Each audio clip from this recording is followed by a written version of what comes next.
I think what I'd like to do, Madam Chair, we've got a bunch of members here, so I think I'll bat at the end, and we'll just go ahead and go through the line on ours. All right, you'll bat cleanup. All right. Okay. Senator Ernst. Thank you, Madam Chair, and thank you, Ranking Member Bozeman as well, and to our witnesses. Thank you, ladies, for being with us today.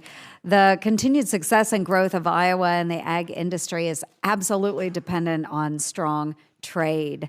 Unfortunately, we've seen some hesitation with the Biden administration in this area, and that is evident by the fact that our U.S. trade rep doesn't believe in free trade negotiations, and that it took nearly 20 months to nominate Undersecretary Alexis Taylor. And thankfully, we were able to get Alexis confirmed in the 11th hour of the 117th Congress, because she absolutely is well deserving of this position. So welcome aboard, Undersecretary Taylor.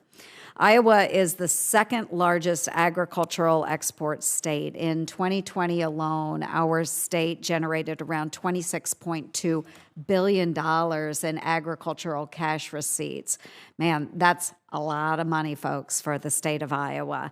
And with the highest of that in those value commodities being corn, pork, and soybeans. This is why I am glad to reintroduce the bipartisan Expanding Agricultural Exports Act to increase the funding for market access programs and foreign market development programs. Trade is way too critical for many states, including Iowa, and having a strong commodity market, and exports add that value to farmers' bottom line and Iowa's economy. So, Undersecretary Taylor, I'll start with you. Again, it's great to have you on board. In your testimony, you had highlighted the success of the MAP program for increasing U.S. ethanol sales to Korea, which is a great achievement. Many countries are looking to utilize low-carbon biofuels to help achieve their climate goals. Do you agree that biofuels are a cleaner fuel source? And can you talk about the potential that we might have for ethanol exports to India, where they really do need a lot of help? Thank you, Senator Ernst, for that question, and thank you for your support and this committee's support late last year. It was greatly appreciated. So I do believe biofuels are an important way, as not just the United States, but globally, we are trying to address a changing climate, lower carbon emissions. Obviously, coming from Iowa, I'm well versed in how important the biofuels industry is to the economy, and having a cleaner, renewable resource. I think it is an important component.